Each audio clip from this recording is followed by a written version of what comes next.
Welcome back to Animal Crossing New Horizons. I'm dear darling. I shall see what's going on our lovely island of Fawnhallow today. Where, I haven't brought this up in Animal Crossing. You know how I was saying yesterday how, I had a start of a sore throat and I was hoping it wasn't something bad. Turns out it's COVID, so that's not great. So we're in COVID Arc 2 right now. Probably, I'm not going to point fingers or anything. Of course, but one of my friends, they sent a message being like, okay, tested positive for COVID, that's worrying. And I was like, I woke up today with like a headache and a sore throat, and I was like, oh man, probably COVID. And good evening, everyone. And I'm Fawnhallow. It's 11:49 p.m. on Tuesday, September 3rd, 2024. I'd like to say that that friend was not probably patient zero. And at the end of the day, infections and illnesses and things pass around and it happens. So I just wanted to say it was just like I just brought it up like a conversation topic, but I didn't want it to be like, oh yeah, I'm accusing my friend or something from infecting me, because that's not exactly the energy I wanted. But I realized I was like, I kind of like said this sentence now, and I'm like, if I don't mention this now properly, it's like I'm not going to be able to properly like back out of it. So anyway, I guess we'll just sort of talk about holiday to Scotland, to be honest. We can talk about things here and there. Although I want to talk about other stuff first. I don't know. What's the first thing we could talk about? I guess I could talk about, so if you don't know, there was like a portion of time I went to Scotland with quite a few friends, because, it was just like a sort of big group holiday, and we went up to Edinburgh for a bit, and then we stayed at a place which was kind of close to Ben Nevis. So we went to Edinburgh for the first sort of like weekend or so. We were basically there for like 2 half days, which makes together 1 full day. Because there's a festival in Edinburgh called Edinburgh Fringe, which is honestly kind of a cool festival. It's sort of like I'm not sure if the right word is like indie theatre production, but I guess it kind of is. It's basically just, again, I'm like, before I look up like exactly what it's described as or something, I'm actually going to do my Neopets dailies, I suppose. It's basically like a festival for performing arts. Would I say performing arts? Yeah, probably performing arts, I would say. There's some, a lot of like comedians who go there to perform. There's a lot of like theatre productions, musical things, improv, some other sort of performance arts. I know there's like some dance things here and there, but it's basically this like huge it almost takes up an entire month. It's like 3 weeks or something, right? A festival where people go to be able to perform whatever act they have for other people, right, who are interested. And it's really great because it's good for if you're like someone who's just sort of starting out, like you're a comedian just trying to get like the first few gigs, or someone who's like just wrote like a stage play or something. Obviously you can't immediately go to West End, you can't immediately go to Live at the Apollo. That's not really how life works. I've apparently already done my Neopets dailies today, so much of that. But you can go to Edinburgh Fringe, like presumably you can register. I don't know if you had to pay a fee or something. I literally know nothing about this. I'm not in these sort of spheres. But you can go there and you can perform. You can put your show on for some people who will, probably appreciate it. It gets like a lot of exposure out there. A lot of the things are free, to be honest. Some of them you do have to pay money for. Some of them you can donate money for, if you're interested in supporting it. And yeah, it's honestly just like a cool time to see a load of different like performances. Are they the best in the world? No, of course not. These are people, a lot of them are like starting out or early on into their career. Like I feel like there is a specification you have to have like less than 15 shows or something. Maybe that was just for one of the shows we saw, I can't remember. Anyway, but a lot of these people are just sort of like starting out, right, just doing like small gigs here and there, just sort of like trying to get their footing. And it's nice to be able to have an audience, and it's nice to have this thing as encouraged. It's like really a good like sort of space for people to you know, if you're like an aspiring comedian, it's great for being like, oh, like where can I do my first gig, or like maybe not first gig, like fifth gig, being like you do like a few sort of open mics sessions and a few bars around here, being like, oh yeah, you know, I'm like getting a bit confident about it, people like what I'm doing, let's try like a bigger audience. And this is like the first sort of like taste, I assume, of like getting like an actual audience together, because Edinburgh Fringe is like very popular, like it's super busy, to be honest. So like most of the things are like packed, to be honest, like, well, not packed, but like you have a decent sized audience for the entire thing, and especially if you do multiple shows, that's pretty cool, you know.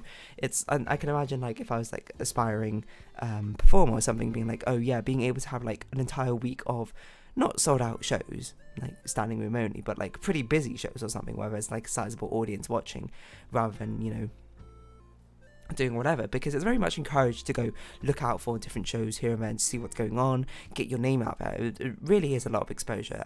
I don't really know how much I get paid. Again, I don't know anything about behind the scenes. This is literally the first time I've ever been to it. It's just sort of like something I vaguely heard about before. Well, not vaguely heard about, I have heard about, but just sort of like didn't really know much about. But yeah, I mean, I can describe, like, we saw 3 performances at Edinburgh Fringe, 2 comedy acts and 1 sort of like theatre performance. But yeah, we got to our place in Edinburgh. We like always stayed in Airbnb. We took a train there. The train was like 5 hours or something. So super long. Yeah, sorry, I'm muting myself because I'm having like a dying cough here. The COVID cough. It's COVID at Arc 2. Like, if anyone remembers the first time I got COVID, and then like my voice just like dropped half an octave or something. Yeah, so the first thing we watched was like an improv comedy group called Men with Coconuts, I believe. And they basically did like a few rounds. There's four guys out there who did like a few rounds of different like improv comedy sort of sketches and that sort of thing. I can't remember what their first one was. Like what their first like improv game was. I think it was like, oh, was it like we gave they fielded like emotions from the audience, and then they like improved a scene about whatever, and then like they basically had to change between the emotions that the audience called out, essentially. That's kind of like what it is, sort of like distilled down.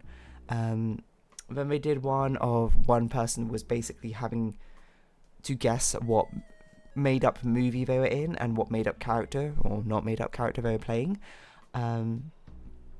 which it was okay. Those two I thought were fine, you know, they were like warm-up ones. I think the funniest one that they did was the third game they did, which they took from someone from the audience, or 2 people from the audience, a couple, and they basically reenacted their first date, like improvised what they imagined their first date was like, and then the couple had like a horn and a bell to be like, yes, this is how the first date went, and a horn to be like, no, that's not what happened. So they were basically just like throwing stuff up a wall, making up like what this first date after like asking a few questions and here and there, and like making these comedic bits, which the couple to themselves, you know, to give credit to them, were also pretty funny with the timing of the horn and the bells. Again, comedy is not something which I can really sort of like tell you, oh, this is the joke which was really funny, because obviously I don't have a cadence, I don't have the theatrics, I don't have a performance, I don't have the atmosphere really around it to convey why it was so funny or humorous. But I can just, and even like doubly so for improv comedy, like that's even worse to try and like sort of convey how fun/funny it was. But I can just say it was pretty darn funny. What can I say? I don't know. I'm not like someone who's like super into comedy or anything like that, but I found it like very amusing. I was just like, you know, this is great. You know, you didn't win me over in the first 2, but the third one I was like, you won me over, to be honest.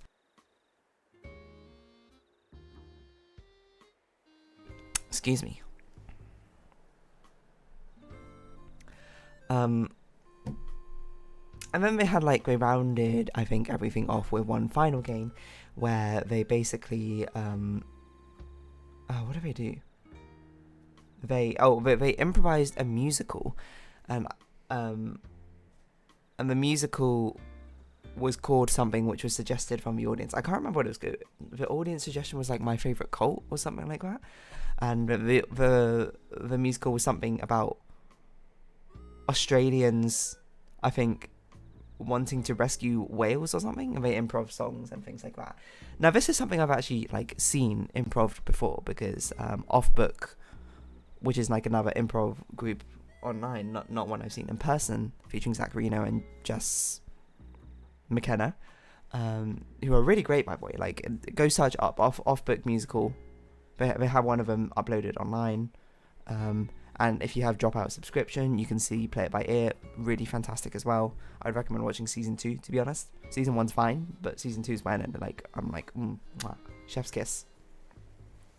And not say season 1's bad, there's a lot of good ones in season 1. But they, as a comedy group, improv an entire musical based off like vague prompts. Sometimes on basically like no prompts. What from one word was for Potluck Musical, and it's probably my favourite one from them. It's so good. I would sing it now, but obviously I can't because of my throat. So I've seen improv musical before, but I also like was aware like those people are like really, really good at it. Like the Off-Book people. So I'm just like, temper your expectations. And I was like, they did kind of well, to be honest. I feel like they definitely improvised the song. It didn't feel like it hit the musical like theatre tropes as hard or something. Like I didn't listen to it and was like, this feels like it could be a musical theatre song. But I was like, this is pretty impressive as an improvised comedic song, nonetheless. So yeah, I thought it was pretty fun. So Men or Coconuts, I don't know, like maybe they have a site or something, go check them out. I mean, yeah, Edinburgh Fringe Festival, there you go. That's them. A lot of good moments. But what else? So that was the first one we watched. The second one we watched was a stand-up comedy routine. There's basically apparently this competition called So You Think You're Funny, where a lot of like amateur comedians get their start, or like professional comedians get their start. It's basically, you know, like a comedy tournament or whatever, where they have a stand-up routine and then people get voted to win or whatever. But the one we watched was interesting. It was basically the sort of like winner's performance, where the top 3 people who won from a competition last year performed for us and did their bits. I can't remember their names off the top of my head.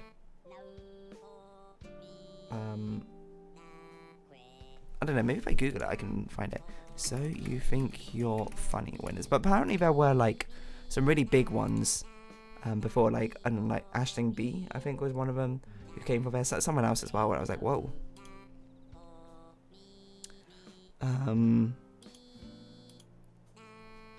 Past winners and finalists. It's not loading. Okay, here we go. 2022. It was not 2022. It was 2023. The ones we saw. But apparently there were some like big ones who came from here. Maisie Adam. Hold on, my name's familiar. Yeah, I do know Maisie Adam. And she won back in 2017. 7 years ago. The winner this time was... So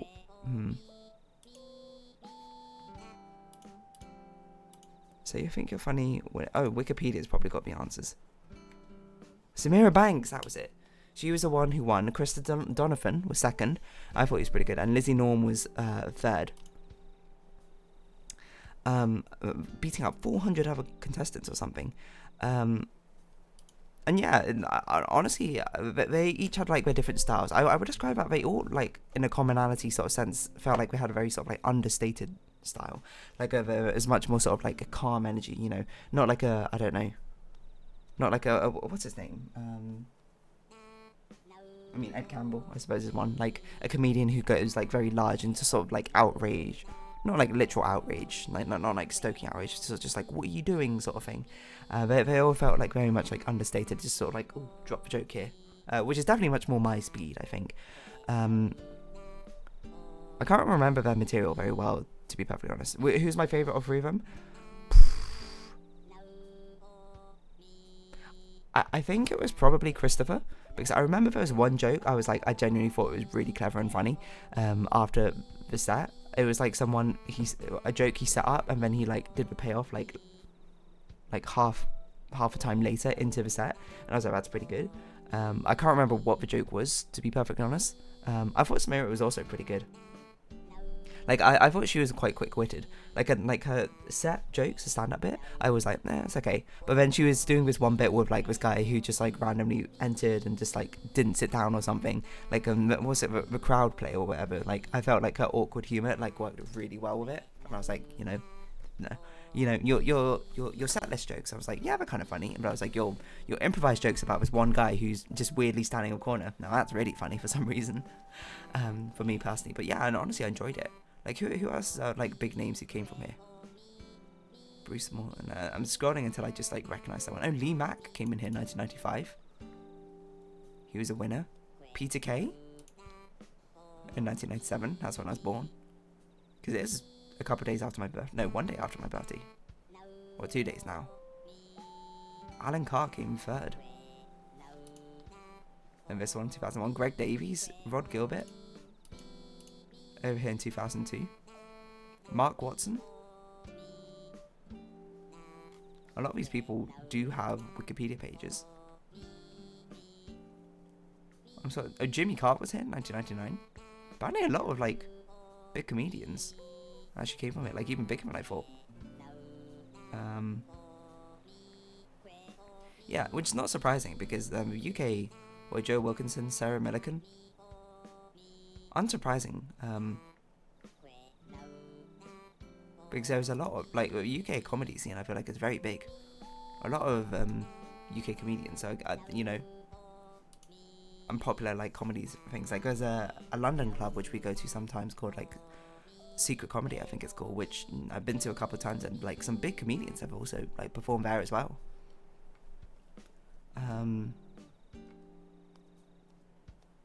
MC Bill Bailey, wow. So I guess this is actually like kind of like a big thing. Ivor Graham, what is it? A lot of these people I'm like I kind of know them now vaguely from Taskmaster. Anyway, not the point. So maybe these people might become big enough to be on Taskmaster one day. Season 25 or something. Anyway, so we watched that and I thought it was pretty good. But after the first two shows, we were like, those are both very comedy focused. Let's try and find something which is not so comedy focused the next day. And if anything, it was kind of a shame we didn't stay there longer because there's a lot of shows that I did also want to see. Because there was one called like Potty the Plant or something, which seemed like it was described as Little Shop of Horrors cross Sesame Street, and I was like, that sounds great, I want to see that. But we couldn't see it because like we had to leave basically before it finished, and I was like, oh, you know, the timing just doesn't work out. There's another one which also seemed like a really cool thing to watch, but again the timing didn't work out. Oh, there's actually like general musical performances, like Avenue Q was performing, I think Legally Blonde there was one, and Kinky Boots or something, and it's like, whoa, these would be great to see. But also I guess you can kind of see them like in the West End or whatever, so maybe that's not as big a deal, I'm not sure. And if anything, it's kind of more to see like indie things. So the one we ended up seeing was one I like found randomly, just sort of scrolling through, and I read the description, and I was like, this seems like a cool idea, I want to kind of see this. It was called Paper Swans. I don't know if you can even like Google it. Paper Swans Theatre, which is like an absurdist / surreal sort of theatre performance, which, you know, the synopsis of it is there's a young ballet dancer. She's like sitting in a park making paper swans, and then like a park warden or policeman, security guy, comes and is like, what are you doing? And he talks in the most like grandiose, dramatic way possible. He goes like, I can't even do it because it requires like me to like screech almost with my voice, but it's like, paper swans, what are you doing? And then she goes, paper swans, and then she says some stuff here and there, and it's very interesting. It's you know, very much more artistic, I think, compared to the ones we saw seeing before. How would I describe what it was about? I'm not sure. I think the interpretation is different. I had like a small talk with one of my friends about it afterwards, about what we thought, and she said it was, well, at least her interpretation was like a sort of like sense of identity was a core theme, and I was like, yeah, that's true. I also thought there was a strong theme of interpretation, I suppose, of meaning, or searching for deeper meaning, and the sort of like dichotomy of not having a deeper meaning inherently, but the action can still have meaning despite it not having a necessarily deeper meaning behind it. It's kind of like the big sort of theme I got from it. And, you know, the sort of like internal conflict of something needing a reason but not actually having a reason. I don't know if it's like an actual common, like I'm seeing many, oh no, there we go, Paper Swans. I thought it was kind of cool, to be honest. Well, that friend like really liked it, apparently. I would say I definitely got a different vibe reading the synopsis. I thought it was going to be something like very like ethereal and whimsical, you know, the same way like I would write something in like my writing group, that sort of thing. And it turned out to be very surrealist. I'm glad I watched it though, because I was just like, what is going on? For a little bit, and then I was like, no, I get it now. Well, at least I'm into it now. Like after I watched about half of it or something. But I don't think it's for everyone. And one of my friends was like, not really my thing. Hopefully he was glad he watched it though, because at least it was like a change of pace. But there you go, Edinburgh Fringe Festival. It's a pretty cool time. It would have been cool to be to go there for longer, but maybe next time. Anyway, I'm going to round this episode off here, so if you have been watching, thank you very much. It's been Animal Crossing New Horizons. I've been here, darling, and like, comment, subscription, shares, greatly appreciated. Socials, Discord down below. Hope you see each other again, but for now, it's our farewell. So until next time, bye-bye for now.